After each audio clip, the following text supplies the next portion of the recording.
Miren, a lo largo de la historia, la antigua y la medieval, la mayor parte del diseño y la construcción, del diseño arquitectónico y la construcción, la realizaban los artesanos y los carpinteros de la época, que ascendieron a tener un papel y un rol de nombre para ese momento, que eran los maestros constructores.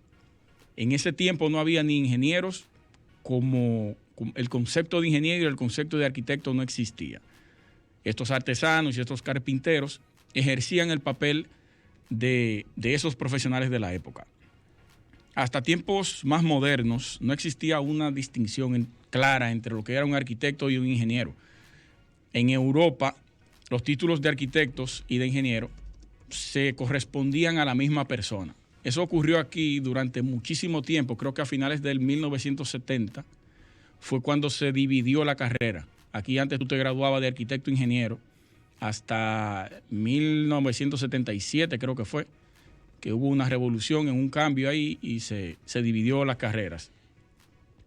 Entonces, el papel para esa época, el siglo XV en Europa, estuvo cada vez más disponible, pero después del 1500. El lápiz se comenzó a utilizar ya cerca de los 1600 y estas dos herramientas, a finales de 1600, es cuando ya comienzan a impulsar lo que es la parte del dibujo arquitectónico en todo el diseño de las edificaciones. Todavía no estaba la figura del arquitecto vigente, todavía no aparecía para ese momento. Entonces, la arquitectura como profesión no era reconocida como tal hasta finales del siglo XIX, principios del siglo XX, cuando se funda la Bauhaus. Hubo una primera Bauhaus, creo que a finales de 1900.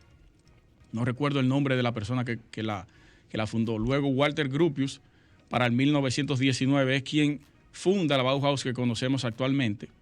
Funda en tres ciudades de Alemania. Y ahí es cuando se comienza a dar un carácter o a conocerse la figura real del arquitecto. Porque la Bauhaus se funda como una escuela de arte y oficios. La arquitectura no estaba dentro de lo que es esa escuela de arquitectura, como la conocemos hoy. De ahí en adelante, entonces, se comienza a potencializar lo que es el arquitecto como profesión o la arquitectura como profesión. Hago esta introducción y me voy más hacia atrás sobre los concursos de arquitectura que tienen una historia aproximadamente de 2500 años. La Acrópolis de Atenas fue un resultado de un concurso, para quienes no lo sabían, para esa época, señores, como varias catedrales también de la Edad Media. En el Renacimiento, muchos de los proyectos de las iglesias pasaron a ser concursos. ¿Cómo era la metodología para ese momento? Bueno, la desconocemos, pero sí se ejercían este tipo de concursos de arquitectura en esa época.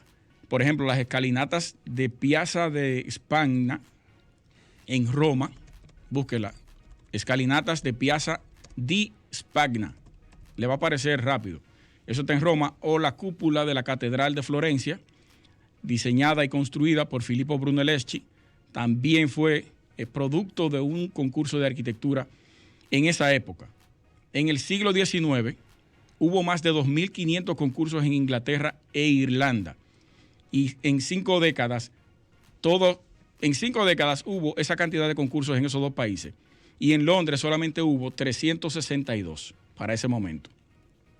Traigo este tema a colación, lo que es la parte de la historia del arquitecto como profesional y la parte de los concursos de arquitectura, porque en esta semana se hizo una presentación de lo que es el master plan o el proyecto de lo que va a ser el pueblo de pescadores en Las Terrenas, a cargo del Ministerio de Vivienda, junto a una parte privada. No desconozco quién es la empresa que va a trabajar ese proyecto junto con el Estado. Pero lo que más me llamó la atención es que el diseño de ese proyecto fue donado por una firma de arquitectura internacional de nombre BGA, muy famosa, muy reconocida a nivel internacional. Ha trabajado aquí ya en muchísimos proyectos.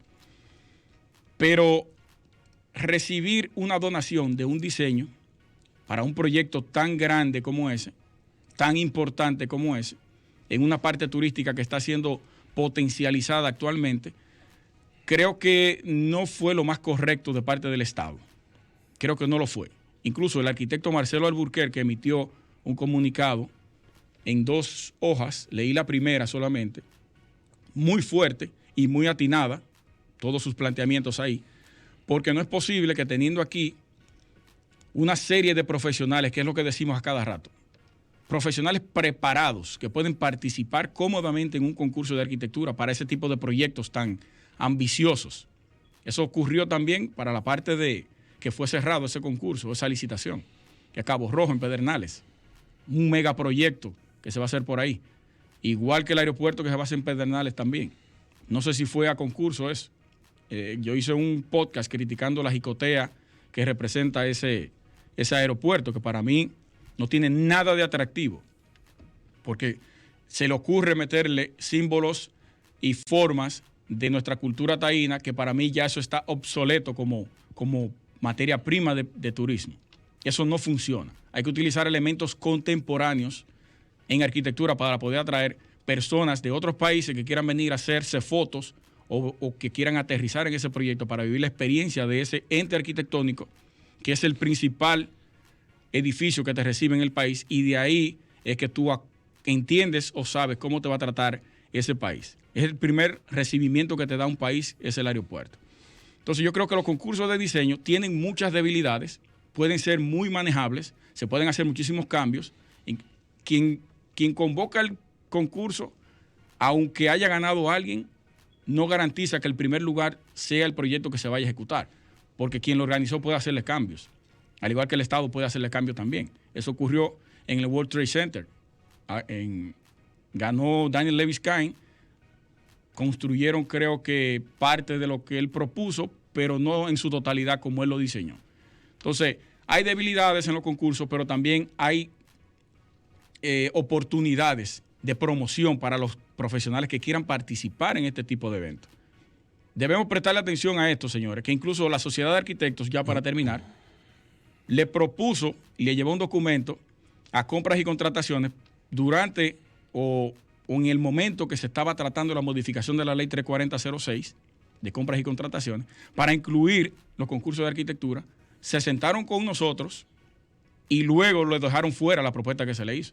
O sea que no le interesa para nada tener concurso de diseño, porque es más fácil otorgarle un proyecto a un amigo o a una persona que tú tengas compromiso que hacer un concurso bien realizado, aunque tú lo amañes, porque eso siempre pasa, igual que con las licitaciones. Quería expresar esto porque están ocurriendo muchísimas cosas que están fuera de lo que le debería corresponder a la parte de la arquitectura. Si queremos tener una arquitectura atractiva y turística, tenemos que comenzar por ahí. Tener propuestas diversas para poder entonces brindarle al mundo nuestra arquitectura, porque en realidad no tenemos nada que brindarle. Vamos a hacer un cambio y regresamos. Estás escuchando Arquitectura Radial. Ya volvemos.